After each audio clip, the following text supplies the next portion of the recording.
Hello everyone, my name is Christian. Welcome back to my hobby blog. Today I'm very excited because I just finished a book that I ended up really enjoying, and that hasn't been happening lately because my headspace has been totally different. As a lot of you who've been watching my videos know, I was laid off my job about a month ago, and I've just kind of been chilling, doing whatever, and this book has actually been very helpful during this time. I've been very slow with it, but I finally started and finished The Way of Edan by Philip Chase, who is one of the premier YouTubers on this platform, in my opinion, in the fantasy book sphere. He is Dr. Fantasy, if you don't know him or his channel that well. I've had him on the channel a few times to talk about Malazan, epic fantasy, and it's just been amazing to finally get to read one of his books because I've always watched his videos, I guess, the last year or so, year and a half, and I was really struck by how knowledgeable he is in fantasy and how just open he is to the genre. Even if something's not working for him, he always has something positive to say, which is very good because I'm a reviewer who doesn't do that as often. If I feel something, I usually say it, but he has a lot of my respect as a YouTuber because he's very consistent in his reviews. It's always 5 out of 5 in my opinion.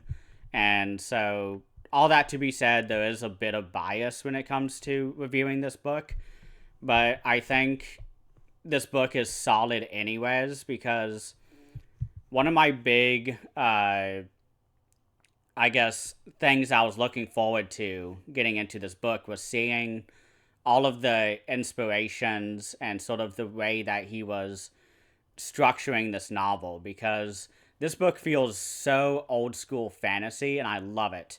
The way that he writes this series very much reminds me of The Eye of the World, and I had to grab the hardback cover of this, and especially the Dragonbone Chair. Both of these novels, The Eye of the World and the Dragonbone Chair, I feel like were heavy inspirations for Philip as he wrote this story, because there was so many sequences where I was like, man, it feels like I'm reading fantasy again for the first time, because I really started reading fantasy in 2020 when the COVID pandemic was happening, and Wheel of Time was one of the first series that I got into, and also the Memory Sorrow Thorn by Tad Williams. Both of those series really kind of started my path in fantasy, and reading this book, it felt like I was reading those books again, and I just love that feeling that it was just like classic old school fantasy. And all of the characters I really enjoyed reading.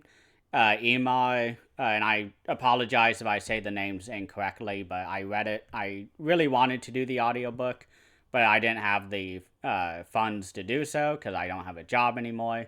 But I Emar and Dayraven, I think, was my favorite plotline kind of character group in the story, because Dayraven just on his own is like the quintessential like fantasy main character, and he reminded me of Simon, of Rand, of a few other characters in classic fantasy that, like, it was just great. I really enjoyed his first meeting with the elf, and this is going to be non-spoilers, but this is early in the book, his encounter with the elf, and that was when I really started, loving this book, because I enjoyed the beginning. I think the prologue is very iconic because there's just something so, like, engaging and intriguing about what happens in the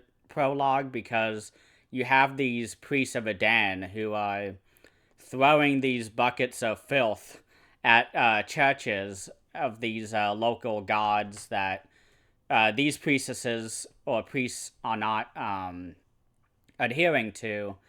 And that was such like a shocking prologue for me, because I wasn't expecting that. I wasn't expecting, like, right off the gun, just buckets of filth being thrown at churches and temples and all that stuff. And then you have a lot of like, sort of like, it reminded me of A Song of Ice and Fire with the others and what the Game of Thrones show would called The White Walkers.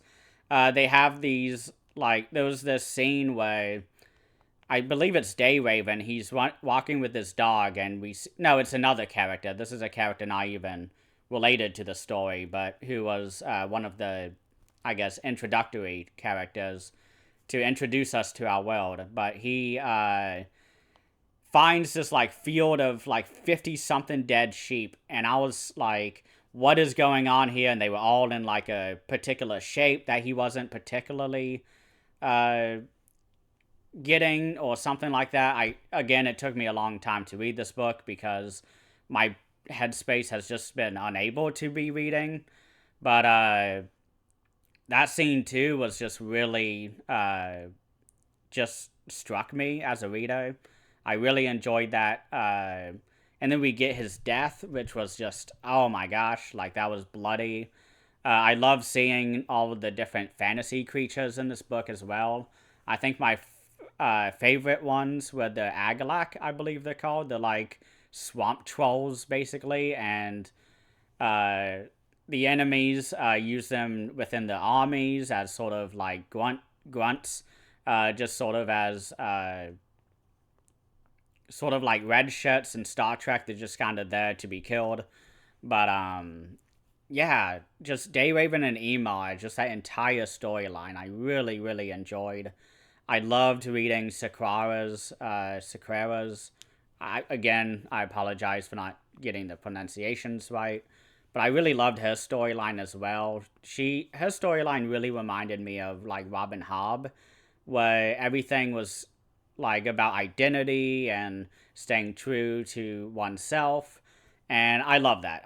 That's my favorite part of the Robin Hobb Realm of the Elderling series, and I was very happy to see that sort of storyline go on with this character. And I really especially enjoyed the battles in this story because it felt like I was reading Malazan, and I know I'm being very like, oh, it kind of feels like this, it feels like that, but it does. Like, these are my favorite stories, and me and Philip have read a lot of the same novels, so to see these sort of motifs and tropes being handled was a great joy. Philip uses them really well. I had zero issues at all. I think there were some slow portions in the story that brought the rating down just a tad bit, but Bledla and that entire cast of characters was amazing. It really reminded me of Glocta from First Law. I was trying to remember the name of the series, but like he was great. He's not fun to read. He is very disgusting and is definitely antagonist. But like, this is what I enjoy about fantasy and why I love reading fantasy, is that we don't just get the POVs of the main good characters, we also get POVs from the other side. And you get to understand what they're trying to do, what they're going for. They're trying to bring in, like, the apocalypse so that the god of Edan can come in, because there's a whole prophecy surrounding Aldmund, who is the prophet of Edan, who is going to resurrect or be revived, or I guess reincarnated in a future time period. And he's going to bring in this sort of holy state, I guess, for this country. And this holy country is trying to take over everybody.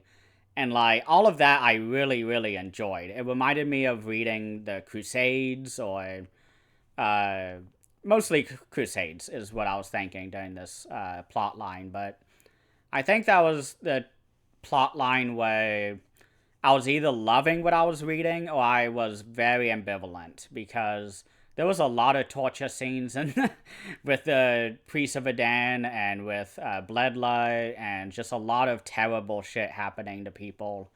And I'm okay with that stuff when it comes to reading and fantasy, but I think with how where my brain space is, I just was not as open to it, I guess, during this read, which is fine. But I think my overall rating has to be like a 8.5 out of 10, which I always say is like that's where the great books deserve to be. And I think this is a great book, especially as a debut. This is like shocking to me how good it is because like I was never bored while reading it. The chapters just flew by so fast for me, but there was just so many like periods where I felt like the conversations were going on a little too much or we were getting too much description, which at the end of the day that's just a personal thing. If you're into that, like you're gonna love this book. I think it'll definitely be higher than 8.5. I saw some complaints on Goodreads how people were like, oh my gosh, this is just like Eye of the World, where we are just following these characters and people are chasing after them. And like, I never had an issue with Eye of the World. And I understand where people are coming from with that, but like, to me, that's classic fantasy tropes, is our characters constantly being hounded at the feet by the fantasy creatures or the bad guys, and like I love that stuff. So I think the first half of this novel is just like a 9 out of 10 for me, and the next like up until the 80 percentile, well I guess 80% done with the book, I guess from that 50% to 80% I just did not jive as well with, but the world building is just fantastic in this series as well. I really enjoyed that. It was just really fun. We have a lot of different races as well. My favorite one is the Dwergs. I hope I said that right, but they're sort of like the dwarves of this world, and they're amazing. They remind me of the Witcher dwarves, where they're very comical, very blunt, but they're very good because they are very loyal to each other. Like, they are constantly checking in on each other. The two brothers that we follow from the Dwergs, it was just a lot of fun, in my opinion. They were just really funny. Just great. I really enjoyed the Dwerg plot line in this book, and I'm really looking forward to reading book 2 because just like how I talked with First Law book 1, I was like, yeah, this was really great. Sure, there was some short spurts in the storyline, but I feel like book 2 is just going to be that much better because we no longer need to be introduced and explained all of the stuff that we already know. So I feel like book 2 is just going to be so much like we're just going to hit the ground running, and I'm very excited to watch or to read it. And I think that's about all I have to say about this book. I really enjoyed it. I really recommend it to anybody who wants to read this. It was so much fun. Yes, there were slow points, but I think that's every book. And sometimes I just either am for it or I'm not for it as much. And that's fine. Not every book has to be perfect. But this book was pretty fucking good. I really, really enjoyed it. So I'm excited to go on to book 2, and I think Philip would be watching this, so thank you for watching, Philip, and I hope I didn't get any of this incorrect, any details, but this was a really great book, and thank you for writing this. This was a really fun time, and I hope to get to book 2 soon. I have been able to finish a bunch of books at the same time, and I have no ongoing books except for Book of the New Sun right now. So I have book 4 to start, and after that, maybe I can get into book 2. We'll see. There's a lot of books I have on my TBR, so who knows? Gosh, way too many books out there. But thank you so much for watching if you're still watching, and please have a great rest of the day.